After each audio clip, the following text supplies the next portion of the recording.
नमस्कार साथियों, स्वागत है आपका अपने YouTube चैनल भाषा निकेतन में। साथियों, हम बात करेंगे सुबह सवेरे साहित्य सीरीज के अगले भाग पर। तो आज साथियों हमारे यह तीसरा भाग है और आज हम इस सीरीज में हमेशा की तरह 50 प्रश्नों पर चर्चा करेंगे। साथियों, ये है हमारी सीरीज PGT हिंदी के लिए बहुत ही महत्वपूर्ण साबित होने वाली है। और साथियों, आप हमारे चैनल पर नए हैं तो प्लीज़ सब्सक्राइब करें। तो चलिएगा हम लोग सीरीज का अगला भाग शुरू करते हैं। और साथियों चलिए देखते हैं, पहला आपका प्रश्न है, किस शब्द में आ उपसर्ग है? अभिमान, अनजान, अभाव या अपमान? बताइएगा किस शब्द में आ उपसर्ग है। तो साथियों अभाव में आपका आ उपसर्ग है। अगला प्रश्न हमारा, कौन देशज प्रत्यय का उदाहरण नहीं है? तो ये कौन सा इसमें से? फर्राटा, अड़ियल, उच्चतर या कुमक्कड़? तो उच्चतर आपका देशज नहीं है। और अगला प्रश्न है, अतीन्द्रिय शब्द का आशय बताइए। इंद्रियों की पहुँच से बाहर, इंद्रियों की रखवाली करने वाला, इंद्रियों का स्वामी, इंद्रियों के बस में न रहने वाला। तो इंद्रियों से पहुँच से बाहर। ठीक है। अगला है हमारा, स्वप्न का विलोम बताइए। दिवा, स्वप्न, खुमारी, निद्रा या जागरण? स्वप्न का होता है साथियों जागरण। क्या होता है? जागरण। अगला प्रश्न हमारा, जो अधिक बोलता है उसे कहते हैं मितभाषी, मृदुभाषी, वक्ता या वाचाल? तो वाचाल कहते हैं। बहुत ही सरल प्रश्न है ये। अगला है, जिसने मृत्यु को जीत लिया है, जिसने मृत्यु को जीत लिया है कहलाता है अमृत। तो मृत्युंजय, अभयदान या अभय मुद्रा? तो मृत्युंजय कहते हैं उसे। अगला है, कलश का पर्याय बताइए। कलश का पर्याय जल, कुंभ, पात्र या उपस्कर? तो ये हो जाएगा कुंभ। अगला है हमारा माफ़ करें, चंद्रिका का पर्याय बताइए। चंद्रहास, रजत या कौमुदी या स्वर्ण किरण? तो साथियों कौमुदी हो जाएगा।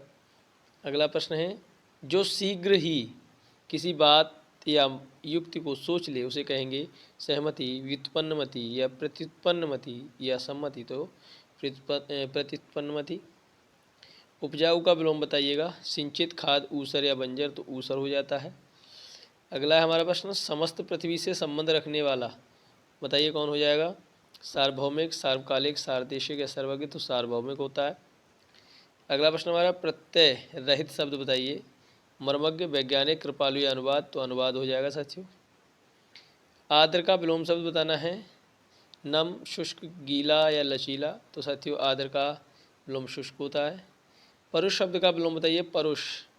और पौरुष, सरल, कठोर या कोमल? तो परुष का कोमल होता है। कुटिल का विलोम बताइए। कुटिल शब्द का जटिल, रूढ़, ऋजु या वक्र? तो साथियों ऋजु होता है कुटिल का। ना बहुत गर्म ना बहुत ठंडा क्या कहा जाएगा बताइए? समशीत, समोष्ण, उष्णकटिबंध या समशीतोष्ण? तो साथियों समशीतोष्ण कहेंगे उसे। तो अन्य मनस्क शब्द का आशय है जिसका मन अपनी ओर हो, जिसका मन किसी दूसरी ओर हो, जिसका मन निर्मल हो, जिसका मन केंद्रित हो। तो अन्य मनस्क तो माने जिसका मन किसी दूसरी ओर हो। आवाहन का विलोम बताइए। अवगाहन, तिरोभाव, विसर्जन या धन्यवाद? तो विसर्जन। जो मापा ना जा सके इसका सही अर्थ है अमानक, अपरिग्रह, अपरिमेय या तुल्य? तो अपरिमेय हो जाता है जो मापा ना जा सके। आसक्त का विलोम बताइए। विरक्त, अनुरक्त, संसक्त या विभक्त? तो विरक्त हो जाएगा आसक्त का। अनुरक्त और आसक्त एक ही बात है। अगला हमारा, अपने मुँह मियाँ मिट्ठू बनना क्या हो जाएगा? अपनी बातें छिपाना, अपनी निंदा स्वयं करना, अपनी प्रशंसा स्वयं करना या अपनी चर्चा करना? तो अपनी प्रशंसा स्वयं करना। ओछे की प्रीति बालू की भीत का भाव बताइए। बालू की दीवार कमज़ोर होती है, ओछे लागू लोग बालू की दीवार बनाकर रहते हैं, या बालू की दीवार की भांति ओछे लोगों का प्रेम अस्थायी होता है। ठीक है, तो आपका सी ऑप्शन सही है। अगला है, कड़ाही से गिरा चूल्हे में आ पड़ा का भाव होगा। एक विपत्ति से छूटकर दूसरी आ पड़ना। कढ़ाई और चूल्हा पास पास होता है, एक बार भूल होती है, दो बार होती है। कढ़ाई चूल्हे में गिरी नहीं साथियों, एक विपत्ति से छूटकर दूसरी में गिर पड़ना। अगला है, निम्न में कौन सा कथन सत्य नहीं है? संस्कृत में 3 वचन होते हैं, हिंदी में 2 वचन होते हैं, हिंदी में 2 लिंग होते हैं। ये आपके सही है। संस्कृत में हिंदी की तरह दो लिंग होते हैं, नहीं, नपुंसकलिंग भी होता है साथियों, याद रखना। तीसरा अगला होता है निम्न में से कौन किसके कौन से कौन निम्न में से कौन किसके लिए प्रसिद्ध नहीं है? उपमा के लिए कालिदास, करुणा के लिए भभूति, अलंकार के लिए भामा और वक्रों के लिए क्षेमेंद्र। तो क्षेमेंद्र बताइए किसके लिए प्रसिद्ध है? जल्दी कमेंट सेक्शन में कमेंट कीजिएगा। अगला 84 वैष्णव की वार्ता के लेखक की रचना बताइए। नावादास, वल्लभाचार्य, नंदास या गोस्वामी गोकुलनाथ। तो गोकुलनाथ हो जाएंगे। अगला प्रश्न है सरपा का संबंध निम्न में किससे है? सिद्ध साहित्य, रासो काव्य, नाथ साहित्य, जैन साहित्य। तो सिद्ध साहित्य से है। अगला है आदिकाल को वीरगाथा काल किसने कहा? आचार्य प्रसाद द्विवेदी, डॉक्टर नगेंद्र, रामचंद्र शुक्ल या राहुल सांकृत्य हैं। तो रामचंद्र शुक्ल ने कहा। पृथ्वीराज रासो के रचयिता का नाम बताइए। चंद्रवरदाई, अमीर खुसरो, जगने गया नरपत नाला। तो पृथ्वीराज रासो के कौन हो जाएंगे? चंद्रवरदाई हो जाएंगे। अगला प्रश्न है खुमार रासो के रचयिता बताना है। खुमार रासो के रचयिता दलपत विजय, जगनिक, चंद्रवरदाई या विद्यापति। तो दलपत विजय हो जाएंगे। अगला प्रश्न है इनमें से सूरदास की कृति कौन सी है? कवितावली, साहित्य लहरी, गीतावली या गंगा लहरी। तो साहित्य लहरी। इनमें से कौन सी रचना तुलसीदास की नहीं है? रामचरितमानस, कवितावली, गीतावली, साकेत।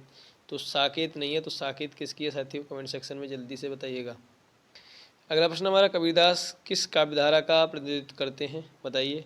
संत काव्य, सूफी काव्य, राम काव्य या कृष्ण काव्य। तो संत काव्य धारा के प्रतिनिधित्व करने वाले हैं कबीरदास जी। अगला प्रश्न है इनमें से कौन सा कवि संत कवि नहीं है? कबीरदास, रैदास, गुरु नानक या तुलसीदास। तुलसीदास आपके संत कवि नहीं है।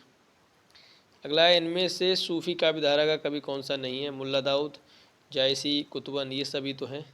नावादास नहीं है। अगला प्रश्न है निर्गुण काव्य धारा की प्रवृत्ति है। बताइए। वात्सल्य रस की वेदांता, प्रकृति पर चेतन सत्ता का आरोप, रूढ़ियों एवं वायाडंबरों का विरोध या आश्रयदाता की प्रशंसा।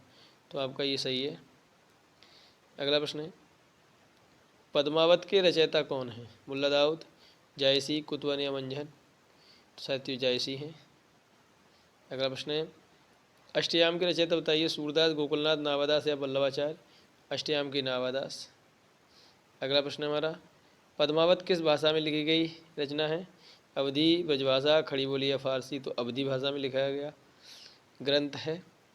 252 वैष्णवन की वार्ता के लेखक कौन है साथियों? सूरदास, नंददास, नावादास या गोकुलनाथ। तो गोकुलनाथ हैं 84 वैष्णवन के और 200 वैष्णवन के। अगला प्रश्न है नंददास किस काव्यधारा से संबंधित हैं? संत काव्यधारा, सूफी काव्यधारा, कृष्ण काव्यधारा या राम भक्ति काव्यधारा। तो कृष्ण काव्यधारा के हैं। सूरसागर किस भाषा की कृति है? बताइए। सूरसागर खड़ी बोली, ब्रजभाषा, अवधी या पंजाबी। तो ब्रजभाषा। अगला प्रश्न है इनमें से सूर की रचना कौन सी नहीं है? सूरसागर, सूरसारावली, साहित्य लहरी या रास पंचाध्यायी। तो रास पंचाध्यायी साथियों नहीं है। किसकी है? कमेंट सेक्शन में बताएंगे। इनमें से कृष्ण भक्त कवि कौन सा नहीं है? सूरदास, रसखान, कृष्णदास या तुलसीदास। तो तुलसीदास कृष्ण भक्त नहीं, राम भक्त हैं। तुलसी की भक्ति स्वरूप का स्वरूप क्या है? दास्य, साख्य, वात्सल्य, मात्र। तो दास्य है, साख्य नहीं है। इनमें से कौन सा ग्रंथ तुलसी द्वारा रचित नहीं है? बताइए। गीतावली, दोहावली, विनय पत्रिका या रसमंजरी। रसमंजरी नहीं है। रसमंजरी किसका है साथियों? बताइएगा। इनमें से कौन सा महाकाव्य अवधि में लिखा गया है? प्रिय प्रवास, साकेत, रामचरितमानस या रामचंद्रिका। तो अवधि में आपका कौन सा लिखा गया है? रामचरितमानस लिखा गया है। कवि प्रिया के रचनाकार नाम बताइए। देव, केशव, पद्माकर या घनानंद। तो केशव कवि प्रिया के रचनाकार हैं। अगला प्रश्न है इनमें से जगन्नाथ दास रत्नाकरी कृति छांटिए। उद्धव शतक, भ्रमर गीत, गीतावली या रश्मृति। तो जगन्नाथ दास रत्नाकर की उद्धव शतक है। अगला प्रश्न है शिवराज भूषण के रचयिता कवि कौन है? घनानंद, बिहारी, पद्माकर या भूषण। तो शिवराज भूषण के भूषण है। महाकवि भूषण की रचना रेणुका, चिदम्बरा, दीपशिखा या छत्रसाल दशक। तो महाकवि भूषण की छत्रसाल दशक है। अगला और आज का आखिरी प्रश्न साथियों रीतकालीन कवियों की काव्य भाषा क्या थी? अवधी, खड़ी बोली, ब्रजभाषा, बुंदेली। तो रीतकाल कवियों की भाषा ब्रजभाषा थी। तो साथियों ये हमारे 50 प्रश्न रहे। और साथियों थैंक्स फॉर वाचिंग। और साथियों आप हमारे चैनल पर नए हैं तो प्लीज़ सब्सक्राइब करें, वीडियो को शेयर करें, लाइक करें। और इसके अलावा साथियों, आप हमारे टेलीग्राम चैनल से जुड़ना चाहते हैं तो आप डिस्क्रिप्शन में लिंक दिया है, आप वहाँ से जाके जल्दी से ज्वाइन कर सकते हैं। वहाँ आपको PDF और नोट्स आदि उपलब्ध करा दिए जाते हैं। तो चलिएगा, फिर मिलेंगे अगली वीडियो में, तब तक लिए नमस्कार, धन्यवाद।